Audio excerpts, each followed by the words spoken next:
Previously on Ice Cold Case. You've closed on Daryl. It's not him. No. I still think it was Daryl there. How did you hear about my podcast? Omar doesn't really have the killer eyes. Daryl Smith got the killer eyes. JC ain't never did nothing to me. I'm just so glad that you are not scared. Nobody from East Welling would ever go across that bridge. You didn't think I'd show, huh? Well, I never expected to hear from you, ever, in my whole life. I mean, it's just frustrating because it just feels like I'm like running in circles. Indeed. What do you think happened?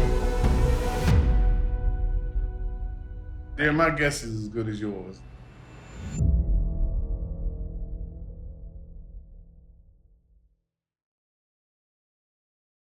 I'm trapped in a constant loop. Since my first interaction with the Belmont County Sheriff's Department, they've told me that Daryl Smith was their guy. But who lets a murderer get away with it for over 20 years without trying to find evidence, witnesses, or anything that could convict them? If they really believed it was Daryl, not only is it lazy, it's a huge public safety concern for the people they are supposed to protect. I've been told on several occasions that there's something about Daryl Smith's eyes that make Belmont County officials believe that he was the killer. If I can't convict someone based on a gut feeling, you certainly shouldn't be able to convict someone based on their eyes. But now I'm sitting across the table from those killer eyes, and they don't tell the same story that I've been hearing from the police. I know something is off, but I can't put my finger on it. And it's even harder to look for something when you don't know what you're looking for.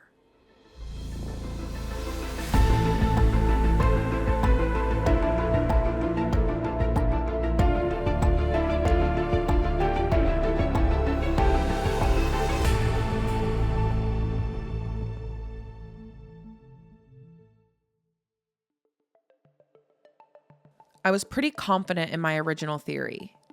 It was all adding up. But that was sort of the point of all of this, to find out for sure who killed my dad. My theory was based on a lot of factors: the police report, the context I was given from the people who were around at the time, and documented court hearings.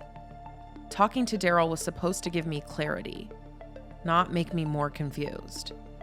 But my conversation with him was a launch pad for a new side of my investigation.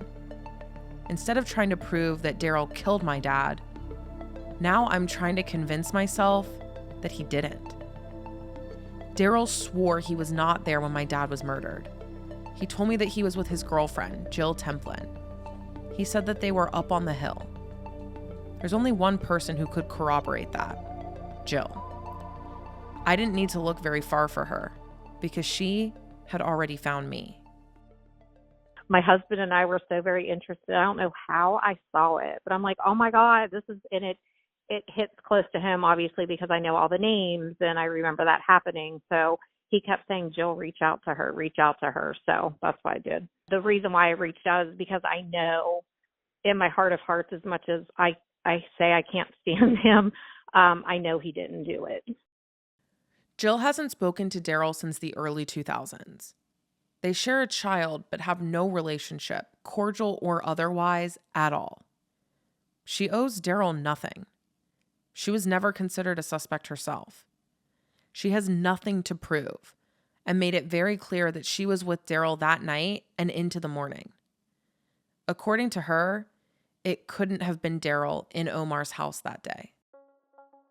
Being with him, I know he didn't physically have anything to do with it. I remember that the projects were being torn down, and we ended up there that evening. Basically stayed up there all night. And the biggest thing that I remember is when we went to his mom's house the next day. I don't know if it was his mother or if Daryl, just because of all his background history of being in trouble, he or someone said there's undercover cops at both ends of the street. And that is when, I don't know if his mom, if somebody had called him to say what had happened to your father. And sure is, I don't know what, he left, and I think he left to see if they were going to pick him up, which they did. The police questioned Jill twice, and she told them the same story that she told me, which also matches Daryl's story. She was at the trial. I asked her why the police still believed it was Daryl after she came forward as his alibi. Jill points back to Kim, saying that Kim's testimony had all eyes on Daryl. I do know that I can't remember what relationship it is to you, but his girlfriend at the time was a white girl, and she was adamant. It was him, it was him, it was him, it was him. It was the whole time in the courtroom. She just kept pointing at Daryl and pointing at Daryl. Kim even told me she was pretty sure that Daryl was there. That voice still sticks in my head. So why would the Belmont County Sheriff's Department let Daryl go? Daryl said something really interesting in his first message to me when he reached out. He said, "I passed a polygraph with flying colors. That's why I was not indicted. Not because Omar couldn't get it right at grand jury." Because I did go to that, the first initial hearing or whatever it was. And then I know he spent, I don't know how much time there. He did the polygraph test, and then he was released. Polygraph tests are inadmissible in court, meaning they can't be used as evidence. There are a lot of external factors involved in a lie detector test. The accuracy of the test results can vary depending on the person administering the test, the machine used, and the person taking the test. Polygraphs are not scientifically reliable enough for use when the stakes are so high. It is well documented that certain people can pass the test while lying, and others who are telling the truth can fail the test. But in my case, given the context, I can't ignore the fact that Daryl took and passed a polygraph test, mostly because this is the first time I'm hearing about it. Detective Duvall told me that in 2002, Butchie passed the voice inflection test, which is Belmont County's version of a lie detector test. He had a look on him that I could tell he had nothing to do with it. That was enough for them to dismiss Butchie as a suspect. Why wouldn't that be enough for Daryl? Especially if he had provided an alibi. How Daryl was issued the lie detector test is even more jarring. Daryl went all the way to the grand jury for my dad's murder, and while he was in jail, he requested a copy of the case files. As he read through them, he realized something. Every other suspect had been issued a polygraph test, except him. I'm sitting around like, my life is over. These people are really trying to do something bad to me for something I have no clue what happened. I wasn't there. I didn't have any knowledge of it. So that same officer, he came and pulled me. I was like, listen, my lawyer isn't doing anything for me. I don't know nothing about what's going on. I said, could you get me a copy of the police report? He looked at me, and this is how I knew he was real. He came back like a half an hour later with the initial police report. So I'm combing through the police report. You know, I have a good eye for particulars and details. So I'm breaking this shit down and shit. I'm like, wait a minute. Nibbert came and said this. There's a discrepancy here. There's a discrepancy here. Omar says this. He recanted that. Kim says this. She can't pass a polygraph. They gave Butchie and anybody else that was considered a suspect a polygraph. So I'm sitting here like, taking my notes. It's just not adding up. But I'm still sitting in jail, in jail and shit, waiting trial for this murder that I had nothing to do with. So my whole thing was, well, why aren't they giving me a polygraph test? So I sent everything out with my detailed notes and everything. You have me here, and then you have like 3 or 4 different stories. The main people that's saying it was me and shit, they keep changing up the stories. Once I put the notes and everything together and I sent out the initial police report, I sent it to the media. I sent my mom and them to NAACP. So DK Wright from WTRF up the street, she did a live at like 6 o'clock, prime time, because they were running my name through the news every day. She had the initial police report, and she had my detailed notes, and she was talking about this case on the news. And then she said, there's a lot of discrepancies in this initial police report, but the main thing is, why aren't y'all giving Daryl Smith a polygraph? You gave everyone that you considered a suspect, Butchie and whoever else, you gave them polygraphs. Why won't you give one to Mr. Smith? That caused a ruckus. So a couple days later, my attorney, I think his name was Nicholson at the time, he came to tell me, well, they're going to offer you this polygraph test. Do you want to take it? I said, of course. They took me up the street to the forensics lab, right? And they gave me the polygraph. So he got to running down all the questions and stuff. I felt like it was an electric chair because I had so many things strapped to me. The examiner, he came back. He said, well, you passed with flying colors. He asked me questions about certain people. I didn't know anything about that. And I didn't know nothing about your father's murder. The very next day Nipper came and got me himself and transported me back to the island where I was living at the time. He was like, yeah, well, you got away with this one. I said, got away? Didn't you see what the polygraph and everything said?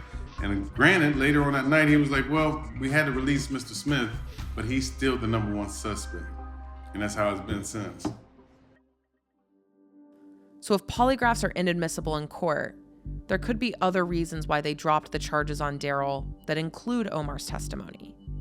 But I can't ignore the timing. Daryl takes this test, and then the charges are dropped. If they thought it was Daryl, I would assume they'd collect more evidence and take him back to court. But my dad's murder case hasn't seen the inside of a courtroom since the day Frank Pierce, the Belmont County prosecutor at the time, dropped those charges. And when we took Daryl to grand jury, never forget Dan Fry coming out and saying, Nogi, I gotta kill this. Omar's telling another story. The web is getting more tangled now, and this polygraph throws me off quite a bit. The Belmont County Sheriff's Department, in all the times they mentioned how likely it is that Daryl is their guy, never mentioned any of the supporting evidence that it might not be him. The system promotes innocent until proven guilty, but in this case ignores key pieces of evidence that could support innocence. In a way, it feels like once they had someone that made enough sense, it was easier to say Daryl Smith killed my dad than to find other theories. I can't help but remember the Belmont County Prosecutor's Office telling me that a lot of theories isn't a good thing. In the beginning of an investigation, for the sake of the suspects, I think a lot of theories aren't necessarily a bad thing. I don't want to just get anyone for my dad's murder. I want to get the person or people who did it. Because you're clearly his alibi if he didn't do it and you were with him and you say that. Do you feel like when you were talking with the sheriff's department, they still took him to grand jury? Do you feel like they just didn't believe you, or like what was happening there? Why would they still, with sort of a quote unquote airtight alibi, why would they still take him all the way to grand jury? That's a good question. I don't know if it's because of his background, because he's always been in trouble since the beginning of time with I think it's your cousin, Rico, and then just gotten more trouble as he went on.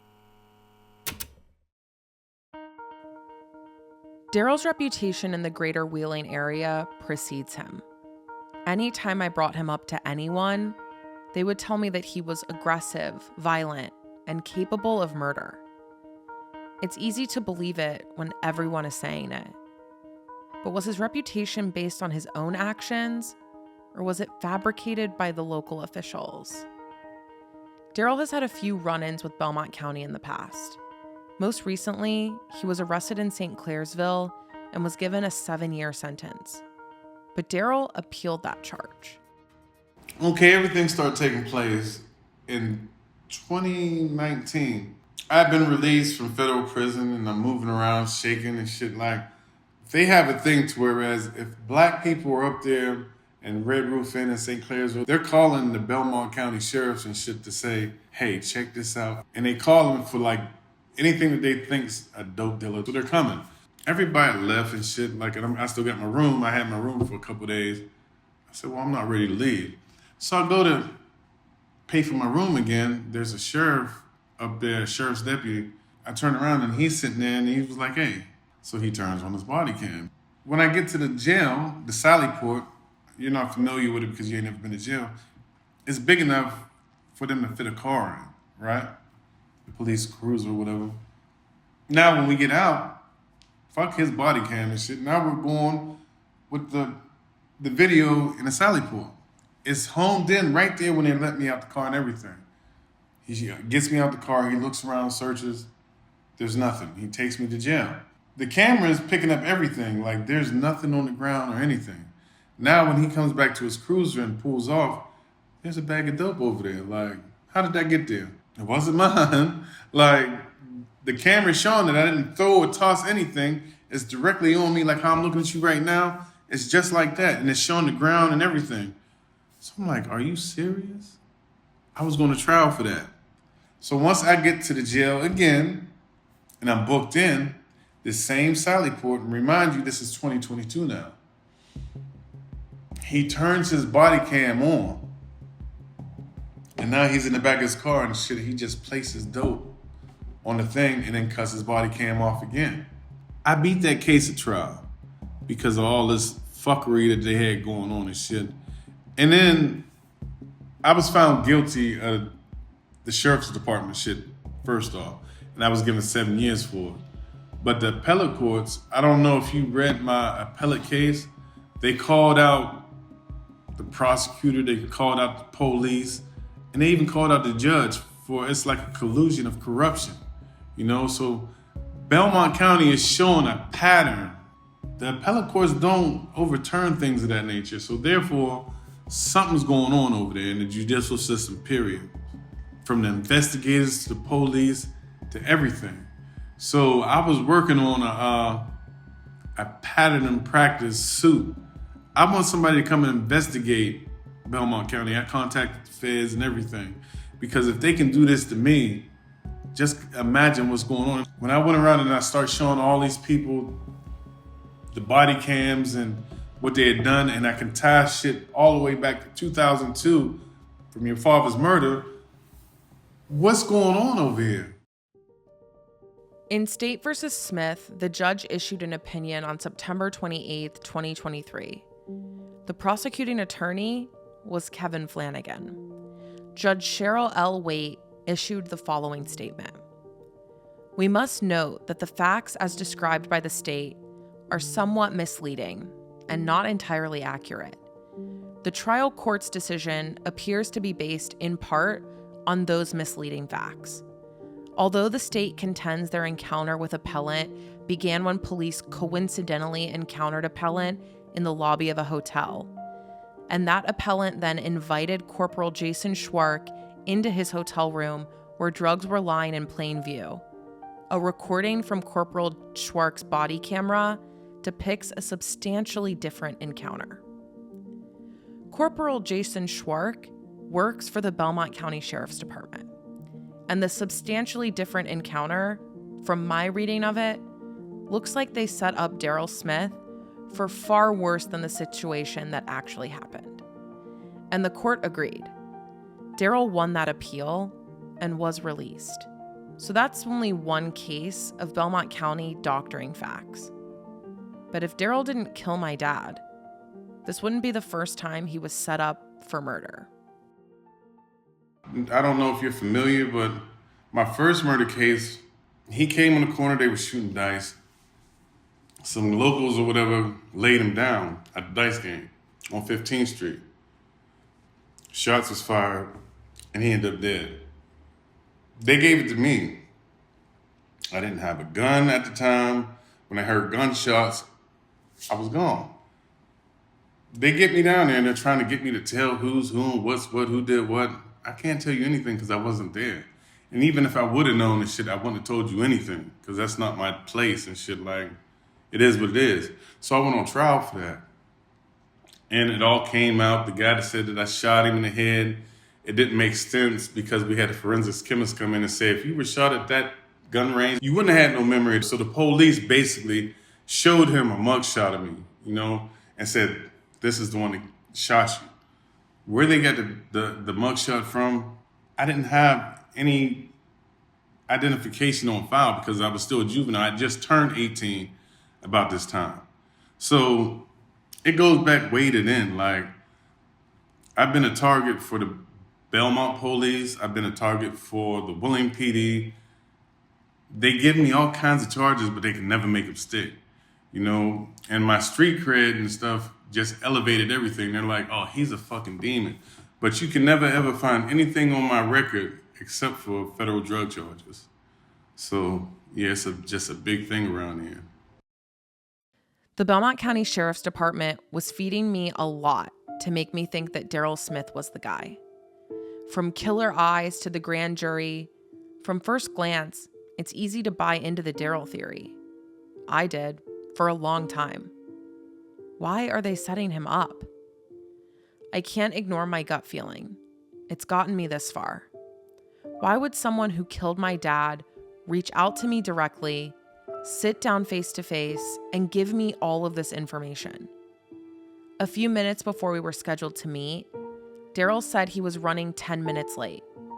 Why? Because he took his parents to the doctor. Not that any of these things mean you can't be a killer, but these are the things going through my head as I am sitting less than 5 feet away from a suspect in my dad's murder. How could this be the Daryl I keep hearing about? How could this guy shoot and kill my dad while my sister is down the hallway? Sitting with him, looking into his eyes. I just can't see it. And I really wanted it to be him, because that would make all of this much easier. But I'll say it again and again. I don't want to get just anyone. I want whoever killed my dad, orchestrated it, participated in it, and pulled the trigger to see their day in court, and for my dad to get real justice. Not a fall guy to win Belmont County Sheriff's Department a round of applause for solving another case. Just because Daryl was a drug dealer doesn't mean he's a killer. Just because my dad was a drug dealer doesn't mean he deserved to die. I've been portrayed as a monster on record and on file. So that's why it's easy to demonize me and shit and give me something like, oh, this fits his demeanor and character. It's easy to set someone up when their reputation in the town is centered around drug dealing and violence. Even just taking someone to the grand jury can lead people to say, that's who did it. The court of public opinion doesn't really care if you were convicted or not. If you're associated, more often than not, that scarlet letter never wears off. And that's a lesson Daryl Smith has learned over and over again. If Daryl did kill my dad, it would be better for him to point me in the direction of someone else, to give up another name. But he doesn't. He seemed very sincere in that he couldn't say who did it because he didn't know. But there is so much more to this. I have so many outstanding questions. And after years of doing this, that's a hard pill to swallow. So back to that glaring question. Was it wrong to accuse Daryl of killing my dad? The theory was still a strong theory. The connection to my dad was clear. The motive was obvious. It wasn't far-fetched. But if he didn't do it, if my theory is wrong, is that bad? So she might have opened up a can of worms and shit. If I had never laid out my theory like this and been so open in my thought process and my investigation, Daryl might not have ever reached out to me. As much as this podcast exists as a forum for my findings, it's also the most unique and important investigative tool I have to solve this case. And being open about the evolution of my theories is necessary to gather information that is hiding beneath the surface. If I'm wrong, prove it. Because that proof is needed to get closer to the truth. And Daryl coming forward with information is how I am closer to concluding his innocence. A lot of people closely associated with this case want to tell me that I'm wrong. So here is your open invite to tell me what is right. As soon as Daryl listened, he reached out with his side, not out of spite or anger, but seemingly in an attempt to set the record straight and help me get closer to the real suspect, whoever that may be. The Belmont County Sheriff's Department is adamant that they have been honest. We have done nothing to cover this up. But why was there so much information regarding Daryl's possible innocence withheld? Daryl had a pretty solid alibi. Jill Templin is a believable young woman. People have been dismissed as suspects with far less suitable alibis. Daryl wasn't initially issued a lie detector test, not necessarily an odd situation until you factor in that other suspects were issued that test. After a public call out, the Belmont County Sheriff's Department issued that test, and Daryl passed. Even though inadmissible in court, shortly after, Daryl's charges were dropped. When I was given not only the case file, but access to the Belmont County Sheriff's Department and the prosecutor's office for hours and hours of conversation, that polygraph test was never mentioned, and that alibi was ignored. Daryl Smith was never fully acquitted in court. He could still be tried for the murder, but I'm not sure Belmont County ever had any intention of taking him or anyone to trial for my dad's murder. And why they won't is a mystery. It makes me question what else I am missing, and if I'll ever find it. I remember something I heard recently. That's a problem with the Ohio Valley, girl. It's so freaking corrupt. As Daryl and I started to wrap up, I felt a lot of empathy for him. I think everyone, even on a much smaller scale, can relate to that feeling that no one is listening. That's the reason this podcast even exists. As far as Daryl is concerned, he was never convicted. He owes me nothing.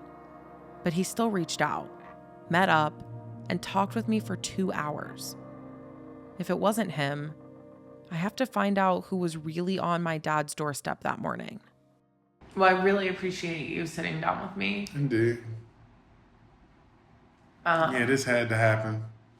Because I'd have been talking shit. If a motherfucker keeps saying my motherfucking name, it doesn't make sense for her to keep saying my name. And then I was like, you know what? I done listened to the whole podcast. But she never brought up once that I took a polygraph and actually passed that motherfucker. Like, Yeah, I didn't know. Indeed. So therefore, I had to bring certain clarity to give you an understanding face to face to what... I'm no angel, but I didn't have anything to do with that. You know what I mean? Period, point blank, I have no knowledge, no information about it and shit, but there's theories, little things and shit that were happening around that way in time and shit. Like, how long have we been talking for? Over an hour? For 1 hour and 52 minutes. So obviously, and shit, I enjoy talking to you and shit like... I don't know. I'm going to find out. Indeed. I want you to find out.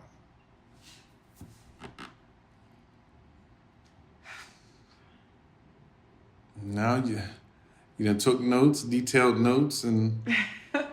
Oh, I've got my work cut out for me, that's for sure. I was most definitely going to keep you busy. Yeah, ain't nothing easy when it comes to shit like this. If the police didn't solve it and shit, like, it takes this and you're the daughter, like, and you want to know to have some closure in your life, that's what it takes. Nothing comes easy. Not only do I need to find out who killed my dad, I want to figure out why the police possibly misled me. With all the evidence in Daryl's favor, why would they still tell me it was him? But see, wrong place, wrong time. You weren't there. Listen, I wasn't there. Like, and when you look, all you have to do is shit like, how did they miss this? How did they miss this? if he said this, why didn't they investigate this? You know what I mean? Like, it's a lot of shit. Like, if you're an investigator, you went to school to investigate crimes. What's going on? Why aren't you, okay, he said this. Well, we're just going to give up because Omar we can't get him he was the initial person that, they took him to the house. It's a cold case now, 20-something years later. But you're on it and shit, you're going to get your blessings, and maybe, like, the universe is real. Maybe your pops will deliver something and shit and say, hey, it's possible. It's that energy, like, keep doing what you're doing. You might really solve this case. My conversation with Daryl was a game changer. I'm comfortable putting him on the back burner, not entirely ruling out his possible involvement, but comfortable exploring new possibilities. I was still feeling a wide range of emotions by the time we ended our conversation. Daryl seemed like he wanted to help me. I was always suspicious of the police's investigative work, but now I have a lot more context. I've actually sat down with the other side. In the beginning, it felt like I only had a small piece of the puzzle, but I'm slowly starting to gather more and more pieces. I'm not sure anyone, including myself, thought I would make it this far, but here I am. With Daryl's most recent appeal shedding light on corruption in Belmont County, and my own suspicions flaring up, Daryl left me with a solid next step. For real, put a little more focus on the initial police report. Next time on Ice Cold Case. It was an inside job. That's what everyone always said. It was an inside job. I've said before, the Belmont County Sheriff's Department continues to say there's not enough evidence to convict anybody. I don't think the people in St. Clairsville that were investigating it wanted to know. Maybe it had something to do with them. Ice Cold Case is brought to you by Yes. It is written, posted, and produced by Madison McGee. Also produced by Jeremy Bembo. Mixed by Cody Campbell. Original music by Matt Bettinson. Creative direction by AJ Christensen. Creative consulting by Hoff. A video version of this episode is available on our YouTube channel, and a transcript is available at icecoldcase.com. To submit any tips or information, please email us at icecoldcasepodcast@gmail.com.